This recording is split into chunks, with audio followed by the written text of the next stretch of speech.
정치 경제적으로 민주적인 국가상을 제시한 의열단 강령은 그 결과물이었다.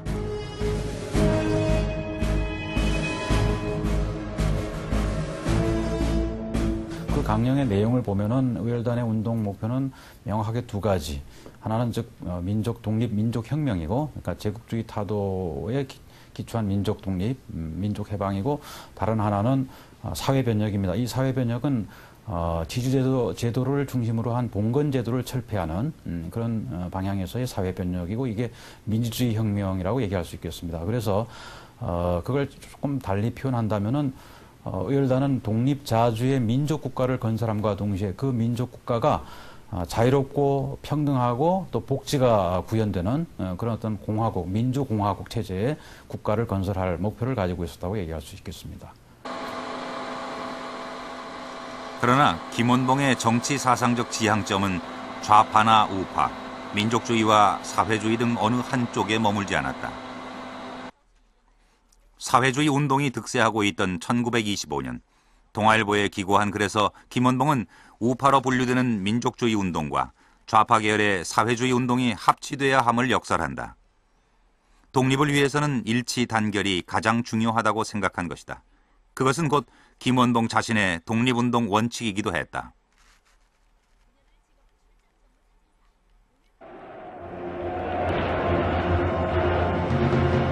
(1931년) 만주사변으로 중국 내 반일 감정이 고조되자 김원봉은 이것이 중국과 연계해서 항일 역량을 키울 수 있는 절호의 기회라고 판단한다.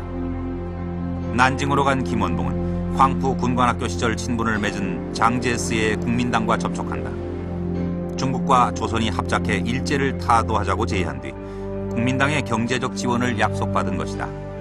한때 공산주의 사상에 심취했고 그것을 바탕으로 의열단 강령까지 만든 점을 생각하면 의외의 결정이었을 수도 있다. 그러나 김원봉에게 사상과 이념은 민족의 독립과 민주국가를 쟁취하기 위한 수단일 뿐이었다.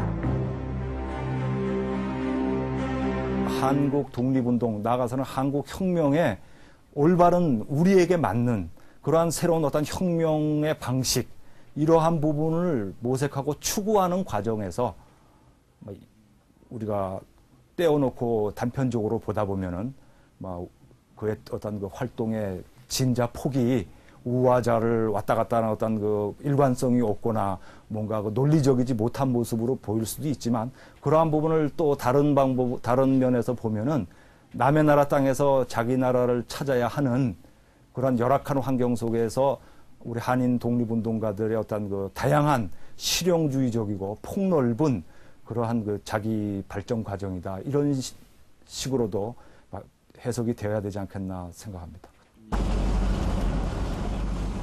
국민당의 지원을 받은 김원봉은 난징시 외곽에 학교를 세운다.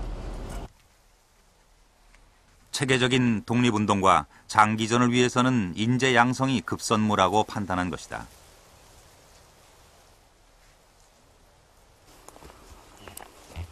일본군의 감시망을 피하기 위해 선택한 깊은 산속.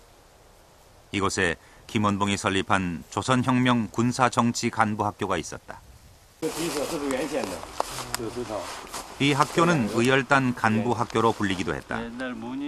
1932년 난징 교외의 강령진에서 1기와 2기를 배출했지만 일본군에 발각돼 이곳으로 옮겨왔다.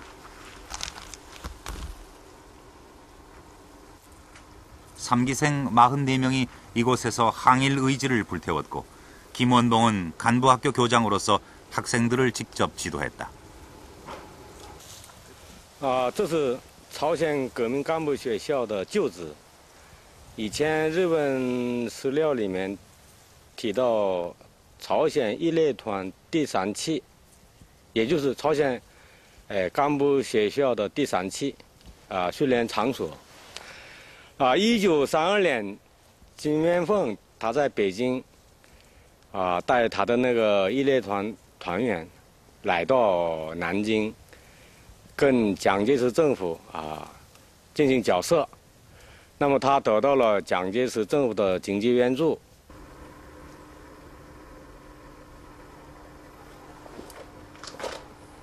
1기에서 4기까지 간부학교를 거쳐간 150여 명의 청년들은 이후 항일 투쟁의 핵심 동력이 된다. 일제와 맞서 싸울 군 조직 하나 없던 시절, 김원봉은 학생들에게 독립을 위해서는 무엇보다 힘이 있어야 한다는 것을 끊임없이 강조했다. 일본 침략자를 몰아내는 데 가장 유효한 방법은 무장투쟁입니다. 상대방이 말로 해서 듣지 않을 때는 두들기는 수밖에 없습니다. 두들기자면 힘이 있어야 합니다. 그러니 우리는 힘이 있어야 하겠습니다.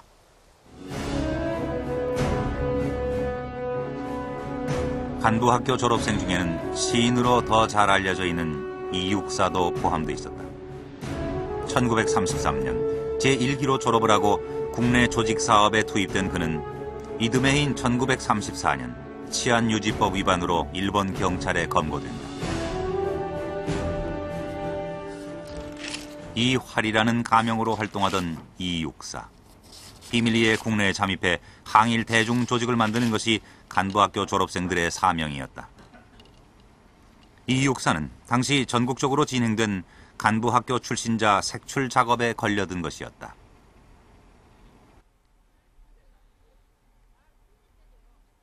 조선 총독부 고등법원의 공안 자료인 사상휘보는 간부학교를 일본 제국 타도를 위한 혁명 조직으로 규정하고 있는데, 일제가 간부학교 출신자 검거에 혈안이 됐던 이유를 알 수 있는 대목이다.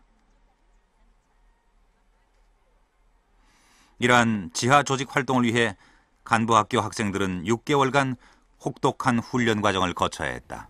제일로 이제 야외 연습, 그것이 이제 전장 연습이거든요.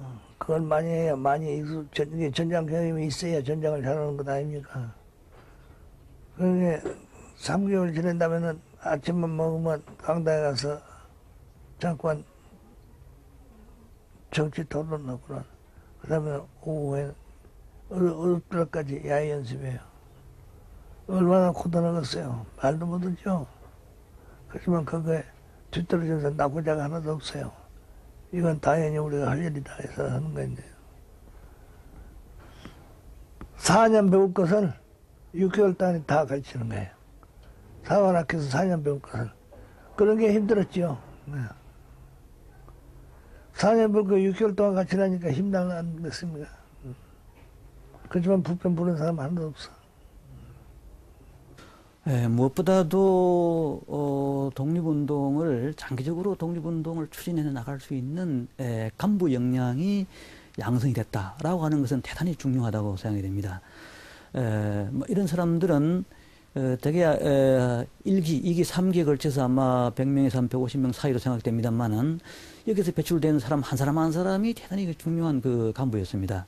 그래서 이 사람들은 나중에 1940년대에 한국방법군이라든지 조선의용군의 핵심적인 간부가 되게 되는 것입니다. 조선혁명 군사 정치 간부 학교를 통해 활동가 조직을 확보한 김원봉은 보다 견고한 항일전선 구축을 위해 독립운동 세력들을 규합한다. 1935년 난징대학에서 결성된 민족혁명당이 그것이었다. 의열단과 한국독립당, 조선혁명당 등 제중국 독립운동 단체를 대표하는 5개 정당이 결합한 민족혁명당은 임시정부와 더불어 독립운동계의 상징적인 존재가 된다. 자유